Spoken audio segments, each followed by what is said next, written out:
கோவை மாவட்டத்தில் தைப்பூச திருவிழாவை முன்னிட்டு 300 ஆண்டு வழக்கப்படி இரணிய கசிபு நாடகம் நடத்தப்பட்டது. கோவை மாவட்டம் வெள்ளிக்குப்பம் பாளையத்தில் தைப்பூச திருவிழா கொண்டாடப்பட்டது. இதையடுத்து கடந்த 300 ஆண்டுகளாக பழமை மாறாமல் நடத்தப்பட்டு வரும் இரணிய கசிபு நாடகம் நடத்தப்பட்டது.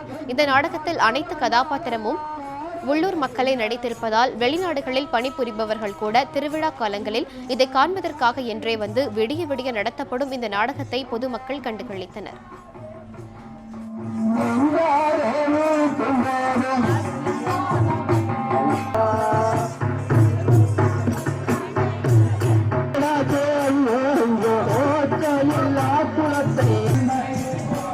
ஆபத்து காலத்தில் தங்கள் முன்னோர்களை காத்த இறைவனை வழிபடுவதற்காகவே இதுபோன்ற நாடகங்கள் 300 ஆண்டுகளாக தொடர்ந்து நடத்தப்படுவதாக கிராம மக்கள் தெரிவித்தனர்.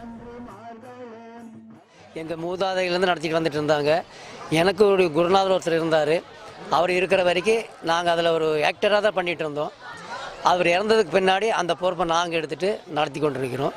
இது ஏன் நடத்திட்டு இருக்கிறோம்னாக்கா, முன்னொரு காலத்தில் காலரா காய்ச்சல் அது இதெல்லாம் வந்து நிறைய உயிர் சேதம் ஆகி கொண்டிருந்தது. அப்போ என்ன பண்ணிகிட்டு இருந்தாங்க, இந்த நாடகத்தை நடத்தி வேண்டுதல் வச்சாக்கா அதெல்லாம் நேராகி நல்ல விதமாக ஊர் செழிப்பாக இருந்துகிட்டு இருந்தது. அதனால் தொடர்ச்சியாக நாங்கள் பண்ணிகிட்ருக்கோம்.